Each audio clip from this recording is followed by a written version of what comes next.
Assalamualaikum dan selamat pagi. Hari ini cikgu akan menerangkan ujian satu yang anak-anak semua telah buat sebelum ini, iaitu tajuk penyata keuangan dengan pelarasan.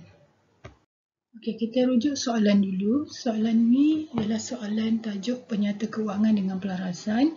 Pemilik perniagaan Arifah Enterprise iaitu Puan Arifah. Okey, perniagaannya telah pun beroperasi di Bandar Keluang, Johor. Okay, jadi diberi semua maklumat imbangan duga pada 31 Mac 2019. Okay. Pengimbang bagi imbangan duga ialah 346250 okay, untuk kedua-dua belah. Daripada soalan ini juga telah diberi maklumat tambahan daripada maklumat tambahan 1 sehingga maklumat tambahan 8. Okay, jadi anda dikendaki menyediakan akaun perdagangan dan untung rugi dan juga penyata kedudukan keuangan. Okay, kita lihat satu-satu maklumat tambahan yang telah diberi.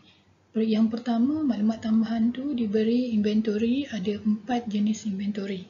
Okay, setiap inventory tu kita pilih nilai yang terendah. So, inventory yang pertama kita akan memilih nilai 14,920. Untuk inventory yang kedua, kita pilih nilai 11,390. Untuk inventory ketiga, kita akan pilih nilai 1380 dan inventory yang keempat kita pilih nilai 940. Semua nilai itu adalah nilai yang terendah. Okey, jadi untuk mengetahui jumlah inventory akhir, kita campurkan ke empat-empat jumlah tersebut. So, kita akan dapat 28,630. Okey, yang kedua, diberi nota kredit belum direkodkan dalam mana-mana buku. Jadi, kalau nota kredit, ianya akan melibatkan akaun belum bayar dan juga akaun pulangan belian. Okey, jadi apa yang berlaku bila ada nota kredit?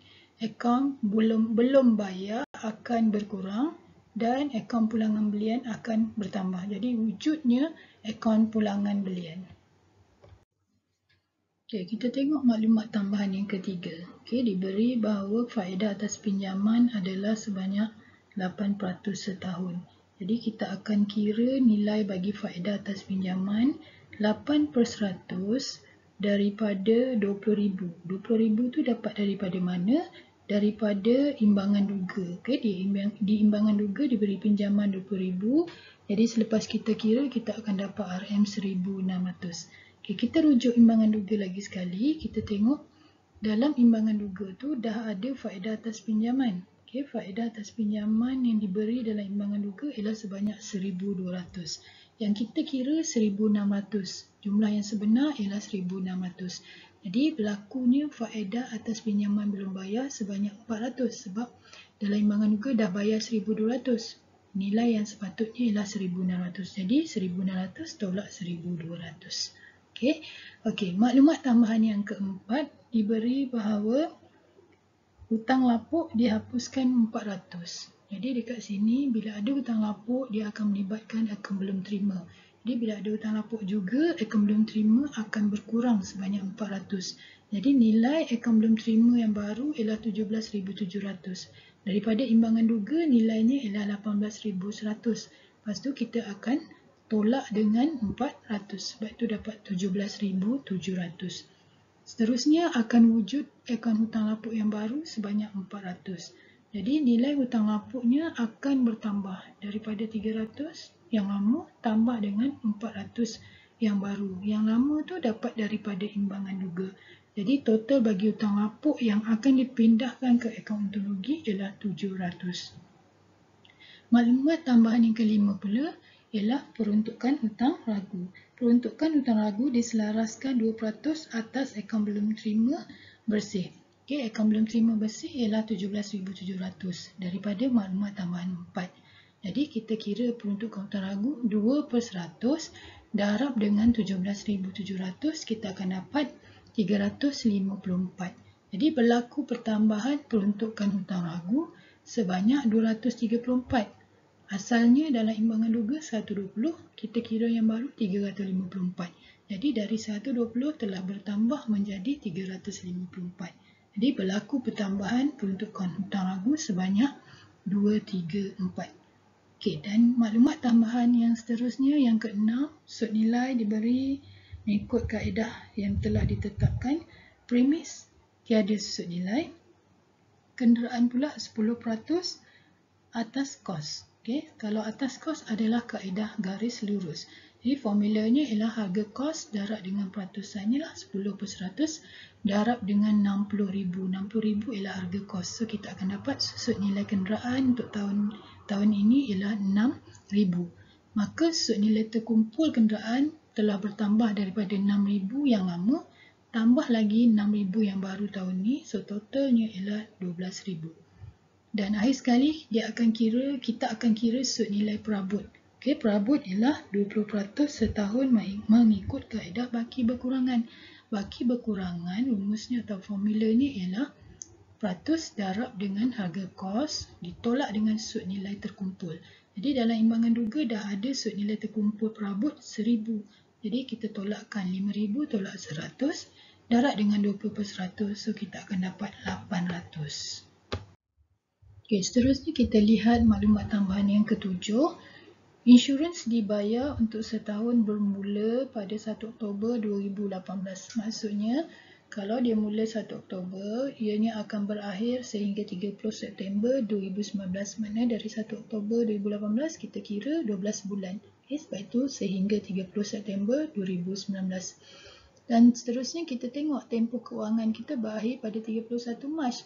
So daripada 1 April 2019 sehingga 30 September 2019 tu maknanya berlaku insurans prabayar, terlebih bayar. Okay, terlebih bayar selama 6 bulan. Jadi kita akan kira 2,600 kita bagi 12 dulu. Bagi 12 sebab apa? Untuk cari sebulan.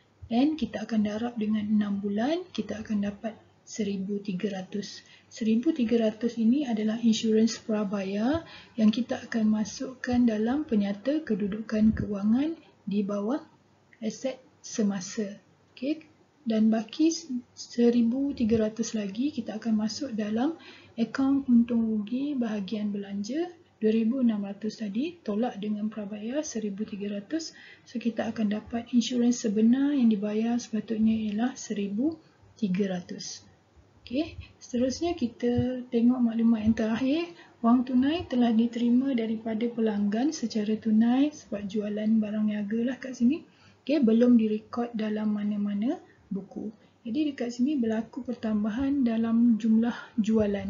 Okey, so jumlah jualan akan jadi 85,700. So daripada 80,500 dalam imbangan duga tambah dengan 5,200 yang belum rekod tadi. So total jualan yang baru ialah 85,700 yang kita akan masukkan dalam akaun perdagangan. Lagi 200 tu digunakan untuk belanja membaiki kenderaan. Ianya akan dimasukkan dalam akaun untung rugi. Okay, dan baki sebanyak 3,200 tu adalah ambilan. Kenapa ambilan? Sebab perbelanjaan keluarga. Okay, jadi ambilan yang baru akan jadi 5,700 daripada imbangan duga 2,500. Kita tambah dengan yang baru 3,200. Sebab itu dapat 5,700. Okey, selepas kita dah menganalisis semua maklumat tambahan yang diberi, barulah kita boleh mula buat akaun perdagangan dan akaun rugi bagi tahun berakhir 31 Mac 2019. Okey, jadi kita boleh lihat kat situ jualan ni tadi yang kita dah kira yang baru 85,700. Tolak pulangan jualan dapat jualan bersih. Lepas tu kita tolak dengan kos jualan, kita masukkan inventory awal, kita masukkan belian, tolak pulangan belian. Okay, pulangan belian pun bertambah tadi sebab ada nota kredit. So 730 dan kita akan dapat kos jualan sebanyak 40,850. So jualan bersih tadi tolak dengan kos jualan, kita akan dapat untung kasar sebanyak 44,030.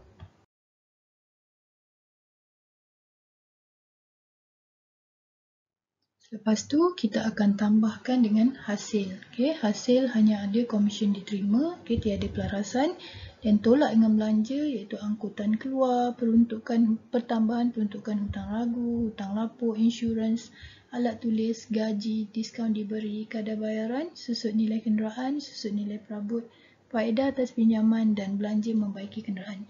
Jadi nilai-nilai yang ada pelarasan kita masukkan nilai yang baru. Yang tiada pelarasan kita ambil saja nilai daripada imbangan duga. So kita akan dapat untung bersihnya sebanyak 18,121.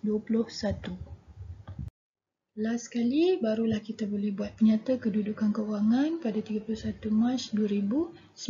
Okay, seperti biasalah kita ikut format aset bukan semasa terlebih dahulu, diikuti oleh aset semasa, tolak dengan liability semasa. So, kita akan dapat modal kerja nilainya 41,721.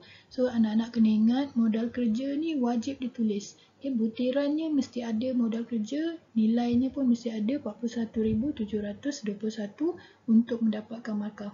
Kalau kita tak tulis modal kerja, so tiada markah walaupun ada nilai 41,721 tu. Okay, dan kita buat equity pemilik tambah dengan liability bukan semasa. So kita akan dapat pengimbang yang sama 242,921. Okay, lepas ni anak-anak kena buat banyak latihan untuk tajuk penyata kewangan dengan pelarasan supaya lebih mahir. Jadi sekian saja dari saya. Assalamualaikum.